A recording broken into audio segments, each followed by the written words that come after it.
नमस्कार, मैं हूं प्रियंका संभव। आपके लिए लेकर आती हूं हेलो मनी 9, जिसमें हम एक्सपर्ट्स की मदद से आपके सवालों का जवाब देते हैं। और इन दिनों चर्चा अब इनकम टैक्स रिटर्न की जोरों शोर पर है, क्योंकि फाइनेंशियल ईयर 23-24 यानी असेसमेंट ईयर 24-25 के लिए ई फाइलिंग शुरू हो चुकी है। इनकम टैक्स डिपार्टमेंट ने 1 अप्रैल 2024 से ही ITR 1, ITR 2, ITR 4 और ITR 6 फॉर्म ई फाइलिंग पोर्टल पर टैक्स पेयर्स के लिए उपलब्ध करा दिए हैं। इनकम टैक्स डिपार्टमेंट की ई फाइलिंग वेबसाइट पर पैन नंबर और पासवर्ड डालकर आप लॉगिन करके अपना रिटर्न फाइल कर सकते हैं।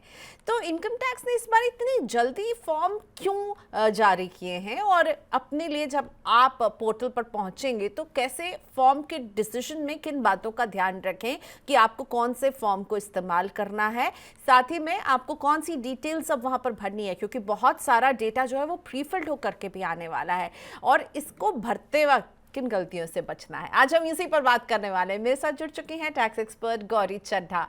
Thank you so much Gauri, आज आपने वक्त निकाला मनी 9 के लिए। Welcome to Money 9। So Gauri से अगर आप भी सवाल पूछना चाहते हैं, जैसे कुछ सवाल तो मेरे पास ऑलरेडी यूट्यूब पर लाइव आने लगे हैं, तो प्लीज़ कंटिन्यू कीजिए अपना सवाल इसी तरह कमेंट बॉक्स में लिखना। और साथ में आप हमें व्हाट्सएप करना चाहते हैं तो 9311211874 पर आप हमें भेज सकते हैं। ईमेल करना चाहते हैं तो money9query@tv9.com पर आप हमें ईमेल कीजिए। और यूट्यूब पर तो आप पूछ ही सकते हैं। यूट्यूब के कमेंट बॉक्स में बबलू राजपूत जी का सवाल है, मैं थोड़ी देर में ले लूँ बबलू सर आपका सवाल। और भी लोग भेज सकते हैं अपने सवाल। गौरी चड्ढा मेरे साथ बनी हुई हैं। पूरी कोशिश होगी कि इनकम टैक्स रिटर्न फॉर्म को लेकर के आपके मन में जो भी कंफ्यूजन है उसे आज हम दूर करें। तो इनकम टैक्स डिपार्टमेंट ने ITR फॉर्म इस बार बहुत जल्दी जारी कर दिए हैं। CBDT का कहना है कि हाल फिलहाल में ये पहली बार ऐसा हो रहा है कि नए फाइनेंशियल ईयर के पहले ही दिन जो है रिटर्न फाइलिंग की सुविधा उपलब्ध हो गई है। तो इसी पर मैं पहला सवाल गौरी आपसे पूछूंगी कि इस बार हम देख रहे हैं कभी कभी तो इंतजार बहुत लंबा खिंच जाता था, और उस इंतजार में लगता था कि चलिए अभी तक फॉर्म नहीं आए, फॉर्म नहीं, अब तो फॉर्म भी आ गए हैं। इतनी जल्दी क्यों CBDT ने इस बार अपने फॉर्म्स को जारी किया है? आपको क्या लग रहा है, आपकी क्या रीडिंग है? आप लोगों के लिए काम बढ़ जाएगा अब ये 3 महीने, पर आपकी रीडिंग क्या है इस पर? प्रियंका, मुझे ऐसा लगता है कि इनकम टैक्स डिपार्टमेंट एक जो हमें गंदी आदत लगी हुई थी टैक्स पेयर्स को, डेट बढ़ जाएगी, एक्सटेंड हो जाएगी, लास्ट मिनट रिटर्न भरेंगे, और अभी पिछले कुछ सालों से देखें तो डेट नहीं बढ़ रही है। तो सरकार मुझे लगता है कि इतना टाइम देना चाहती है टैक्स पेयर्स को कि वो कोई उम्मीद ही ना रखे कि आपकी जो इनकम टैक्स की डेट है वो बढ़ जाए। तो 1 अप्रैल को फॉर्म्स रिलीज कर दिए गए, आपको बहुत टाइम दिया गया है रिटर्न भरने के लिए। अब आप ये नहीं कह सकते कि हमें टाइम कम मिला था, हम रिटर्न नहीं भर पाए, तो आप डेट बढ़ा दीजिए। तो डेट तो वैसे ही नहीं बढ़नी है, कई सालों से नहीं बढ़ी। सिस्टम बहुत अच्छा कर दिया गया है, पोर्टल अब बहुत अच्छा है, पहले की तरह पोर्टल लास्ट डे पे काम करना नहीं बंद करता, और रिफंड बहुत जल्दी प्रोसेस होने लगा है। सारी चीजें बहुत इजी कर दी हैं इनकम टैक्स पोर्टल पे। तो अब सरकार किसी भी तरह से टैक्स पेयर को कोई मौका देना ही नहीं चाहती कि वो कोई कंप्लेन करे। तो हर चीज सरकार अपने टाइम से कर रही है, टाइम से पहले कर रही है इनफैक्ट, और अच्छी तरह से करने की पूरी कोशिश कर रही है। यानी बहाना कोई नहीं चलेगा भाई, टाइम से फॉर्म आ गए हैं, टाइम से भरिए अपने रिटर्न। आपको जो है 31 जुलाई तक फाइल करने होंगे। ई फाइलिंग जल्दी शुरू होने का एक अच्छा रिस्पांस भी दिख रहा है गौरी। इनकम टैक्स डिपार्टमेंट ने बताया है कि फाइनेंशियल ईयर 23-24 के लिए 1 से 4 अप्रैल तक के जो आंकड़े आए उसमें करीब 23,000 ITR फाइल हो चुके हैं। आपके मुताबिक आप भी कह रही हैं कि भाई अब बहाना नहीं चलेगा, रिटर्न जल्दी क्यों फाइल कर लेना चाहिए टैक्स पेयर को? अब सैलरीड को हालांकि फॉर्म 16 का इंतजार करना पड़ेगा, पर जिनके पास जो डिटेल्स हैं उन्हें आप क्या सलाह देती हैं कि क्यों जल्दी फाइल करने में क्या फायदा होता है? देखिए, सबसे पहले मेरी एडवाइस लोगों को ये रहेगी कि जिनको फॉर्म 16 मिलना है वो तो डेफिनेटली अभी मिला ही नहीं है, या आपकी थोड़ी कॉम्प्लिकेटेड रिटर्न है जहाँ पे बहुत सारी जानकारी आपने इनकम टैक्स डिपार्टमेंट को देनी है। इन केसेस में आपको अभी थोड़ा वेट करना होगा। हालांकि फॉर्म्स रिलीज कर दिए गए हैं, पोर्टल पे रिटर्न फाइलिंग स्टार्ट हो चुकी है, लेकिन अभी AIS 26AS की अपडेशन जो है वो पेंडिंग है। इस क्वार्टर 31 मार्च को जो क्वार्टर हमारा खत्म हुआ है, यानी कि जो फोर्थ क्वार्टर था, उसकी टीडीएस की रिटर्न तो अभी अप्रैल में जानी है। तो हो सकता है कुछ केसेस में आपका जो 26 एएस और आपका एआईएस है वो पूरी तरह से अपडेटेड ही ना हो। लेकिन जो लोग अभी भर रहे हैं, जैसे जो लोग ऑलरेडी भर चुके हैं, जो गवर्नमेंट ने डेटा रिलीज भी किया है, या तो ये वो लोग हैं जिनको पता है कि इनकी इनकम यही है, इसके ऊपर कोई इनकम ही नहीं है, जैसे कोई छोटा मोटा कोई इंटरेस्ट आया है या कुछ ऐसी इनकम आई है जिसमें उनको कुछ ज्यादा जानकारी एआईएस और 26 में अपडेशन चाहिए नहीं। लेकिन उनको भी ध्यान देने वाली बात यह है कि कहीं वो कोई अपना क्रेडिट मिस ना कर दें, यानी कि जो फोर्थ क्वार्टर का क्रेडिट उनका 31 मार्च तक का बुक होना है, अगर वो बुक हुआ है और उन्होंने रिटर्न पहले भर दी तो वो सिस्टम ने उस जो टीडीएस है उसको उठाया नहीं होगा और वो रिफंड क्लेम नहीं कर पाएंगे। हालांकि रिटर्न जल्दी भरने का डेफिनेटली फायदा ये है कि आपका अगर कोई रिफंड बनता है वो बहुत जल्दी रिफंड आपका आ जाएगा, लेकिन जल्दबाजी के चक्कर में गलती नहीं होनी चाहिए। इसलिए अगर आपको लगता है कि अभी आपको थोड़ा रुकना चाहिए, और मेरी राय ये है कि अभी सबको थोड़ा सा रुकना चाहिए जब तक आपको फॉर्म 16 मिलते हैं, आपका 26 अपडेट होता है, एआईएस अपडेट होता है, उसके बाद केयरफुली सब कुछ देख के मैच करके उसके बाद ही अपनी रिटर्न भरिए। ओके, सो तीन अहम चीज़, सैलरीड हैं तो आपको फॉर्म 16 का इंतज़ार करना है, तो वो तो खैर भर ही नहीं पाएंगे वो लोग जब तक, लेकिन 26 एएस और annual income statement AIS, right, तो इसी के आप जिक्र कर रही थी, इन दोनों को भी चेक करने के बाद रिटर्न भरिएगा। एनुअल इंफॉर्मेशन स्टेटमेंट उसको बोलते हैं बिकॉज उसमें सारी इंफॉर्मेशन आ जाती है हमारी, तो एआईएस शॉर्ट में उसको बोलते हैं। बिल्कुल, सारा लेखा जोखा उसमें रहता है, अगर आप कुछ भूलना भी चाहें तो वो आपको याद दिला देगा कि भाई आपने जो है, आपको यहाँ डिविडेंड मिला है, आपके इतने बैंक अकाउंट है, सो उसको भी चेक ज़रूर कीजिएगा। और इन दोनों को बेस बना करके ही आपको अपना रिटर्न भरना है, कोई इन्फॉर्मेशन मिसमैच नहीं होनी चाहिए। इस पर मैं कुछ और भी पूछूंगी, लेकिन उससे पहले ना मैं बबलू राजपूत का सवाल लेना चाहूँगी। गौरी, लाइव क्वेश्चन है और बबलू जी कह रहे हैं कि मैंने कंपनी में ओल्ड स्लैब, यानी मुझे लग रहा है ओल्ड रिजीम चूज़ किया था, 1.5 लाख रुपए का डिडक्शन जो है वो ले रहे थे, और अब मैं इसको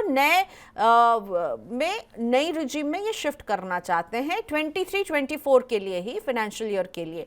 तो आईटीआर में अगर मैं ये चेंज करना चाहता हूँ तो मुझे क्या करना होगा?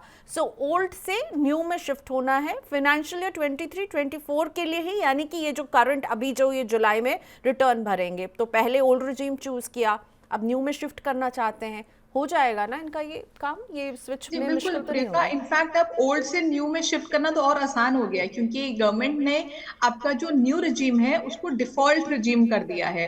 तो जब आप अपनी रिटर्न भरने बैठेंगे तो आप देखेंगे कि आपका जो ऑटोमेटिकली सिलेक्शन है वो आपका न्यू रिजीम में किया गया है।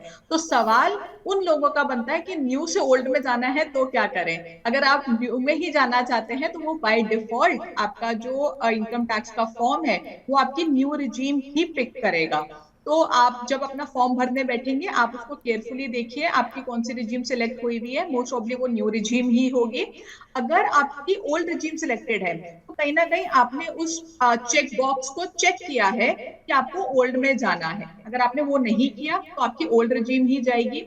और मैं इसमें एक एक्स्ट्रा इन्फॉर्मेशन देना चाहती हूँ उन लोगों के लिए जो लोग ऑलरेडी अपने एम्प्लॉयर्स के यहाँ पे डिक्लेरेशन दे चुके हैं ओल्ड रिजीम के लिए, लेकिन अब वो न्यू में जाना चाहते हैं, तो वो लोग भी शिफ्ट कर सकते हैं। ऐसा नहीं है कि आपने अपने एम्प्लॉयर को डिक्लेरेशन दे दी कि हम ओल्ड में जाना चाहते हैं, बाद में आपको लगता है कि आपके लिए न्यू बेनिफिशियल है तो आप चेंज नहीं कर सकते, ऐसा कुछ नहीं है। जब आप अपनी रिटर्न फाइल करने बैठेंगे तो आप न्यू रिजीम ऑटोमेटिकली चूज कर सकते हैं और आपका जो बैलेंस रिफंड आना चाहिए वो आपका रिफंड आ जाएगा।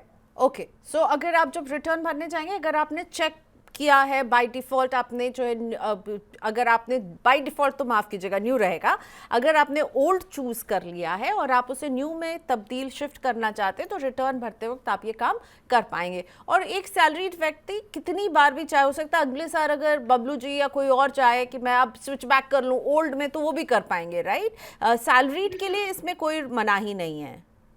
बिल्कुल, देखिए जो लोग बिजनेस के अलावा जिनकी कोई भी इनकम है, चाहे सैलरी से हो, चाहे इंटरेस्ट से हो, चाहे हाउस प्रॉपर्टी से हो, या कोई भी अदर सोर्सेज की इनकम है, यानी कि बिजनेस इनकम नहीं है, तो वो हर साल स्विच कर सकते हैं। उनको खुली छूट दी गई है कि आप अपने हर साल आपको जो बेनिफिशियल लगता है आप उसमें जाइए, कोई प्रॉब्लम नहीं है। जिनकी बिजनेस इनकम है उनके लिए रिस्ट्रिक्शन है कि आप एक बार ऑप्ट इन और ऑप्ट आउट कर सकते हैं, हर साल आप उसको चेंज नहीं कर पाएंगे। और ये भी प्रियंका अभी के टैक्स लॉज के हिसाब से है, जो अभी तक का जो हमारा लेटेस्ट बजट है। आने वाले सालों में हो सकता है कि इसमें भी बदलाव हो, लेकिन आज की डेट में देखें तो सैलरीड के लिए अनलिमिटेड छूट है कि वो कुछ भी चूज कर सकते हैं, और जो बिजनेस वाले हैं उनके लिए रिस्ट्रिक्शन है। अब गौरी, सबसे इम्पॉर्टेंट काम होता है अपने लिए आईटीआर फॉर्म को सिलेक्ट करना। तो मैं कुछ आईटीआर फॉर्म से जुड़ी अब आपसे कुछ क्यूएनए करना चाहूँगी कि आईटीआर 1 एंड आईटीआर 4 शायद सबसे ज़्यादा यूज्ड फॉर्म्स होते होंगे। ये फॉर्म किन टैक्स पेयर्स के लिए है? आईटीआर 1 और आईटीआर फॉर्म 4 किसे भरना है? देखिए, जो ITR 1 है और ITR 4 है, डेफिनेटली दोनों ही बहुत सिंपल फॉर्म्स हैं, और मैक्सिमम लोग इसको भरते हैं। क्योंकि अगर हम ITR 1 की बात करें तो ITR 1 वो लोग भर सकते हैं जिनकी सिर्फ सैलरी से इनकम है और इनकम फ्रॉम अदर सोर्सेज और वन हाउस प्रॉपर्टी। यानी कि अगर आपकी एक हाउस प्रॉपर्टी से ज्यादा इनकम हो रही है तो आप ITR 1 नहीं भर पाएंगे, या आपकी इन सोर्सेज के अलावा कोई भी और इनकम है, जैसे आपका कैपिटल गेन हो गया या आपका बिजनेस इनकम हो गई, तो आप ITR 1 नहीं भर पाएंगे। और इसमें 50 लाख की लिमिट है, 50 लाख से ऊपर अगर आपकी इनकम जा रही है तो भी आप ITR 1 नहीं भर पाएंगे। इसके अलावा आपकी कुछ और रिस्ट्रिक्शंस हैं, जैसे आप किसी कंपनी में डायरेक्टर हैं और या शेयर होल्डर हैं, तब आप नहीं भर पाएंगे। ऐसे कुछ रिस्ट्रिक्शंस हैं। तो ITR 1 सबसे सिंपल फॉर्म है, यानी कि आपके बहुत ज्यादा फैला हुआ नहीं है आपका सोर्सेस ऑफ इनकम, और बहुत ज्यादा उसमें सोर्सेज नहीं है और इनकम बहुत ज्यादा नहीं है, आप आराम से ITR 1 भर सकते हैं। अब जो लोग ITR 1 नहीं भर सकते वो यूजुअली ITR 2 में जाते हैं, यानी कि उनकी कैपिटल गेन से इनकम है या एक से ज्यादा हाउस प्रॉपर्टी है, तो उस केस में वो ITR 2 में चले जाते हैं। और मैं आपको बताऊं, अभी पिछले कुछ सालों में प्रियंका अगर आप देखेंगे, कैपिटल गेन तो मुझे लगता है हर किसी को होने लगा है, बिकॉज इतना ज्यादा लोग स्टॉक्स में इन्वेस्टमेंट कर रहे हैं, म्यूचुअल फंड्स की इतनी अवेयरनेस है, तो हर किसी का कुछ ना कुछ कैपिटल गेन होता है, और धीरे धीरे ITR 1 से लोग शिफ्ट करके ITR 2 पे जा रहे हैं। जो ITR 4 की आपने बात की, ITR 4 again is a very simple form. उसमें आप प्रिजम्पटिव रिटर्न जिसको आप भरते हैं, प्रिजम्पटिव सेक्शन में कहा गया है कि अगर आप कोई बिजनेस कर रहे हैं तो आप अपना मिनिमम प्रॉफिट 6% या 8%, 6% अगर आपकी सारी ऑनलाइन सेल्स हैं, 8% अगर आप कैश में भी आपकी सेल हो रही है, तो आप उसमें मिनिमम इतना प्रॉफिट अगर आप दिखा रहे हैं तो आप इसको फाइल कर सकते हैं। और प्रोफेशनल्स के लिए अगर आप 50% मिनिमम प्रॉफिट अपना दिखा रहे हैं तो आप इसको फाइल कर सकते हैं। और ऑफकोर्स दोनों में लिमिट्स हैं। अब प्रिजम्पटिव की 75 लाख कर दी है विद कंडीशंस, एंड बिजनेस की 3 करोड़ विद कंडीशंस। तो इसमें बहुत सिंपल होता है बिजनेस की रिटर्न फाइल करना, जिसमें आपको बेसिकली अपना सिर्फ टर्नओवर डालना है और अपनी इनकम दिखानी है इतनी, और आपकी समझिए रिटर्न फाइल हो गई। वहीं अगर आप प्रॉपर अपना प्रॉफिट एंड लॉस और P&L बनाते हैं तो बहुत कॉम्प्लिकेटेड हो जाता है। इसलिए ज्यादातर जो छोटे व्यापारी हैं या जो छोटे प्रोफेशनल्स हैं वो अपनी रिटर्न ITR 4 में भरते हैं। तो लेकिन फिर अगर आपके पास कैपिटल गेन भी आपका हो रहा है तो फिर आप ITR 2 में चले जाएंगे, आप फिर ITR 1 नहीं भर पाएंगे, 4 नहीं भर पाएंगे। तो ITR 1 और 4 धीरे धीरे मुझे लगता है कैपिटल गेन की वजह से थोड़ा कम वो होती जा रही है फाइलिंग उसकी, और ज्यादातर लोग ITR 2 में फॉल करने लगे हैं। ओके, मैं ITR 2 के बारे में भी पूछूंगी, पर उससे पहले गौरी, इन फॉर्म्स में कुछ एडिशनल जानकारी भी अब मांगी जा रही है क्या? ITR 1 और ITR 4 की अगर मैं बात करूं तो कुछ बदलाव हुए हैं क्या इस फॉर्म में? आपने पिछले साल भी लोगों के रिटर्न भरे होंगे, इस साल भी भरने की तैयारी कर रही हैं, तो क्या कुछ एडिशनल जानकारी इनमें देना है टैक्स पेयर्स को? देखिए, वैसे हर साल जब ITR फॉर्म्स रिलीज होते हैं तो जो बजट में चेंजेस किए गए होते हैं उनके बेसिस पे ITR फॉर्म्स में चेंजेस करके ITR फॉर्म्स को रिलीज किया जाता है।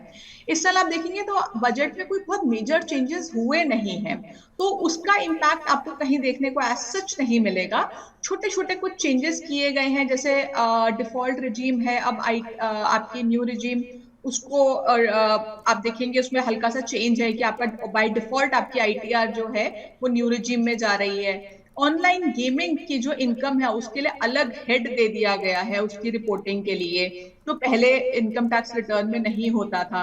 अब जो ऑडिट के केसेस हैं उनके लिए जो एक यूडेन नंबर होता है जो हम चार्टर्ड अकाउंटेंट्स अपने उस पे जनरेट करते हैं, उसको उसके लिए कॉलम दिया गया है कि हम उस नंबर को वहां पे डालें। फिर हमने अगर कोई पेमेंट्स आपने MSME को नहीं की, आपने पिछले कुछ टाइम में देखा होगा MSME को लेके बहुत ज्यादा अवेयरनेस है लोगों में, तो अगर आपने कोई पेमेंट्स एमएसएमई की डिले की है, एमएसएमई रजिस्टर्ड किसी भी कंपनी, पार्टनरशिप फॉर्म या इंडिविजुअल की, आपको उसकी रिपोर्टिंग करनी होगी। और अगर आप एमएसएमई में रजिस्टर्ड हैं तो आपको अपना नंबर भी उसमें दिखाना होगा। इसी के साथ साथ आपने अगर इंश्योरेंस पॉलिसी में आपको कोई, जैसे आपने 5 लाख से ज्यादा की इंश्योरेंस पॉलिसी ली, आपको उस केस में बोनस मिलता है, उस बोनस की टैक्सेबिलिटी के लिए एक अलग कॉलम दे दिया गया है कि आपको बोनस वहां पे दिखाइए आपका जो इंश्योरेंस से हो रहा है। फिर 80U और 80DD, जहाँ पे डिसेबल्ड के लिए ये दो सेक्शंस हैं, सेल्फ या डिपेंडेंट के लिए, उस या स्पेसिफाइड डिजीज के लिए, उसमें कुछ एडिशनल जानकारी मांगी गई है। यानी कि पहले जो लोग कि ऐसे ही क्लेम कर लेते थे ये वाली डिडक्शंस, उनके लिए अब थोड़ी मुश्किल हो जाएगी, क्योंकि उनसे एडिशनल जानकारी मांगी गई है। तो कोई भी एडिशनल जानकारी आप गलत देने से पहले 10 बार सोचेंगे और शायद उसके बाद भी नहीं देंगे। तो ये आपके लिए एक थोड़ा सा कंस्ट्रेंट है यहाँ पे, इस सेक्शन का आप मिसयूज नहीं कर पाएंगे। और साथ में अग्निवीर कॉर्पस फंड का एक अलग कॉलम ऐड कर दिया गया है। बट ये जो चेंजेस है, बहुत छोटे छोटे चेंजेस हैं, ऐसा कुछ बहुत मेजर नहीं है। बिकॉज अगर आप देखेंगे हमारे बजट में ही कोई बहुत मेजर बदलाव नहीं हुआ था, तो मुझे नहीं लगता जब आप अपनी रिटर्न भरने बैठेंगे तो आपको कोई भी परेशानी आने वाली है। अनलेस कि आप कुछ इस तरह की छूट 80U 80DD बी आप कह रही थी इसको यूज़ कर रहे हो।